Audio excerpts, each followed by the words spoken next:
So what we're witnessing right now with the Trump regime is quite possibly the number one corruption scandal in the history of the United States of America. I have never seen anything like this before in my life. So here, let me walk you through it. Let's start with this. I'm sure you've all heard by now. Trump is accepting a $400 million luxury palace plane from the government of Qatar as a gift. They also have some loophole around this where he gets to keep the plane after he's done being president, where it's going to be like donated to the Trump library when he gets his library, but, you know, he can keep it for an extended period of time until that day comes. So this is, I mean, look, if you're talking about Nancy Pelosi with her insider trading, if you're talking about Hunter Biden with his Burisma deal, this should absolutely be front and center in your mind and the thing you care about the most, because this amount of corruption makes that other shit look like peanuts, dog. Look like absolute peanuts. Okay, so let's dig a little deeper here. Last week, the Trump Organization unveiled a new $5.5 billion golf resort project in Qatar. Today, ABC reports that Qatar is set to give Trump the $400 million luxury Boeing 747-8 jet. I didn't know this, but Ryan Grimm enlightened me about what went on in the first term when it comes to Qatar, and this helps explain where we are here. So during Trump's first term, Jared Kushner's dad shook down Qatar for a real estate bailout, and Qatar turned him down. The U.S. then let Saudi Arabia and the UAE blockade Qatar, and they very nearly invaded. Secretary of State at the time, Rex Tillerson, tried to stop them and defend Qatar, where the U.S. has a major military base, but Kushner intervened against Qatar. Qatari officials told us at the time they understood it all to be payback for not making the investment, and said if they'd have known the consequences, they would have just paid it. Clearly, they learned from the last time. Holy shit. So the Qataris learned the lesson the hard way in Trump's first term, that there were giant political consequences because they didn't throw a tremendous amount of money at Jared Kushner's father. And so now is this how it works? We just got to play the game? We just got to be massively corrupt? We just got to give you guys a tremendous amount of money? Okay, we can do that. It goes without saying that when you have deep financial ties between the regime and all of these countries around the world, who do you think the regime is going to represent? Do you think they care about the grandma in Tuscaloosa who needs to cut her pills in half to be able to afford her medicine from month to month? Or are they concerned about, Qatari billionaires? I think the answer is pretty obvious. I think it's pretty straightforward. All right, let me give you more. Here's Trump's Qatar corruption. Let's dig into the swamp of the Trump administration's cozy ties to Qatar's deep pockets, from lobbyists to nominees. The stench of foreign influence is hard to ignore. Pam Bondi, the attorney general, was Qatar's hired gun, raking in $115,000 a month in 2020 to lobby for the regime. She just greenlit a shady deal for Qatar to gift a $400 million Boeing jet as Air Force One. Justice for sale, you tell me. Now, by the way, another point here is, you think that Boeing jet is not going to be bugged to the high heavens? Fucking of course it is. More. Kash Patel, Trump's FBI director, was on Qatar's payroll until November 2024, pocketing cash for consulting. Didn't bother registering under FARA. Want a loyalist running the FBI with foreign ties? Trump does. Lee Zeldin, who's now the head of the EPA, got cozy with a Qatari royals firm, Heritage Advisors. He claims he didn't lobby, but why hide the cash flow? Qatar's betting big on Trump's team, and we're supposed to believe it's all clean? Jared Kushner, Trump's golden boy, scored up to $1.5 billion from Qatar post-White House. During Trump's first term, he played fixer in Qatar's Gulf spat. Now he's cashing in. Family first, America last. So that's Jared Kushner took $2 billion from Saudi Arabia and apparently $1.5 billion from Qatar. Most corrupt family in American history. Barry Bennett, Trump's 2016 campaign guru, pocketed $2.1 million from Qatar to push their agenda and trash Saudi Arabia on the sly. No FARA disclosure? No problem in Trump's world. Corey Lewandowski, Trump's ex-campaign boss, ran a firm Qatar paid $150,000 a month to consult. He bailed when it got too hot, but the checks kept flowing.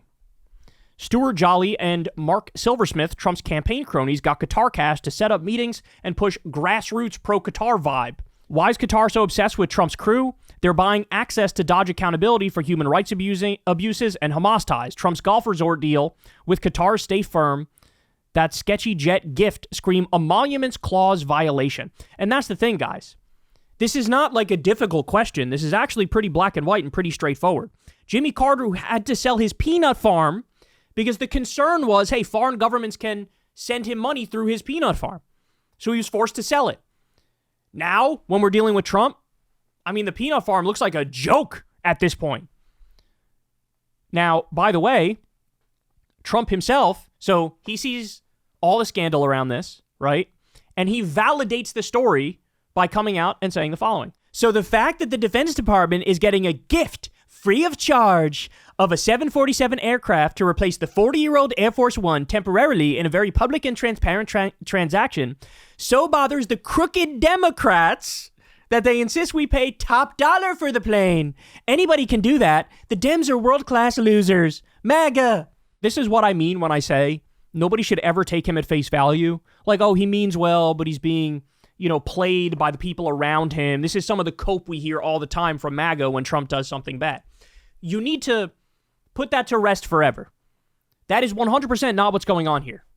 Trump is being deeply corrupt. He knows he's being deeply corrupt. He knows all of this is wrong, unethical, unconstitutional, and illegal and criminal. He knows all of that. Look at this weak-ass attempt to justify, oh, I guess you want us to pay for the plane when we could get it for free. What a great deal we made to get the plane for free. The Democrats are so crooked. You're going to call the Democrats crooked? Now? In the midst of what you're going to call them crooked now? This is, we are through the looking glass. And this all stems from this idea that when we do it, it's okay. When we do it, it doesn't count. When we do it, it's legitimate and justified, right? This is how you have a president of the United States who calls Kamala a warmonger, and then he talks about stealing Panama and stealing Greenland and owning Gaza and warmongering with Mexico and warmongering with Iran and bombing the Houthis in Yemen and bombing Somalia and bragging about it. He can call the other side warmongers as he is the worst warmonger in modern American history, and he doesn't fucking bat an eyelash at it. Why? Because he's a fucking liar and he's a propagandist, and whatever I do is okay. Whatever I do doesn't count for reasons and stuff and things. So let's keep in mind, y'all, this is the guy, Trump. He took tens of millions, and that might not even be the whole story. He may have taken hundreds of millions from the government of Saudi Arabia for the live golf events that happen at his courses. Again, this was while he was running for president, and now that he is president, he's still pocketing that money. He took $100 million from Miriam Adelson and $200 million from Sheldon Adelson and untold millions more from the Israel lobby in general, and he lets them control foreign policy. In his first term, he pretended like, oh, I'm putting my businesses in a blind trust. I'll have nothing to do with my businesses. That was a lie. He didn't divest at all. He let his kids run it, and of course, he still has a direct line to his kids. It was a total fucking ruse. But this time, he's so high on his own supply, he's not even pretending to divest from his businesses anymore. In his first term, he made $160 million from foreign countries while sitting president. And I've said nothing about his fucking NFTs and his crypto exchange and his trading cards and his $100,000 watches, which when he started selling them, they didn't even fucking exist. The pictures of the watches said for illustration purposes only. Just an absolute invitation to oligarchs and billionaires and robber barons and foreign governments and companies. Hey, it's open season, bro. You can come buy 10 of my watches, come buy 20 of my watches, and you'll get whatever the fuck you want when you come to petition the king. That's how this works. That's how this works. He has a $500 million project with the government of Oman going on right now as he's president. Never mind the one with Qatar, $5.5 billion. Never mind, like I said, with Saudi Arabia. And guys, what we're talking about right now with this one story is literally just the corruption vis-a-vis one country. What do you think the deals look like with Israel, for example.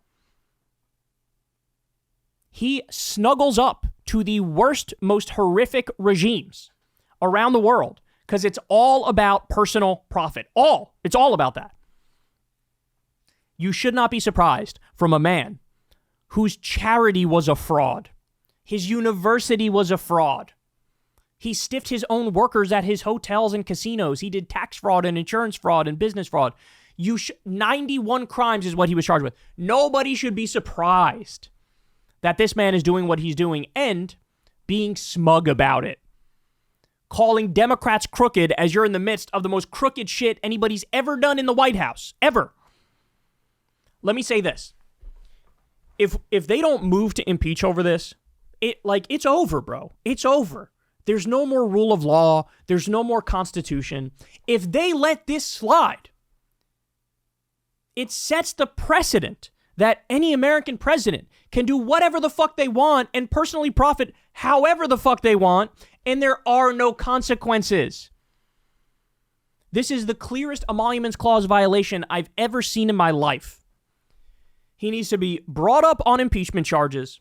We need a full court press in the media. He needs to be removed from office, and he needs to be criminally charged for selling this country out day after day. It's amazing, isn't it? The other day he said, you can have 5 pencils instead of 45 pencils.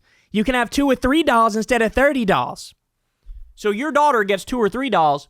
He gets a $400 million luxury palace plane from Qatar. By the way, is there anybody in the world who thinks, oh, Qatar just gave that because as a gift because they just really like Trump? They're real big fans of his fucking abortion policy. So they gave him a $400 million luxury palace plane. No, nobody gives a $400 million gift with no strings attached. It's never happened in human history, ever. And now we have a government of the robber barons, by the robber barons, and for the robber barons, and of foreign authoritarian regimes, by foreign authoritarian regimes, for foreign authoritarian regimes. That's what we're looking at here. Wake up, man. Wake up. No matter how corrupt you think this is, no matter how wrong you feel like it's way more corrupt and way worse than you could ever wrap your mind around. There are no more rules. There are no more norms. There are no more laws. There are no constitutional protections. It is open fucking season when it comes to corruption, which is why on day one, Trump signed that executive order to get rid of the ethics rules, the anti-corruption rules for people in his cabinet. Remember that? It's why he got rid of the Foreign Corrupt Practices Act, I think it was. There's a number of anti-corruption laws he scrapped. All the while whining and yelling and bitching and moaning about Joe Biden and Hunter Biden and Nancy Pelosi and calling Democrats crooked. Fucking spare me. Spare me with this nonsense.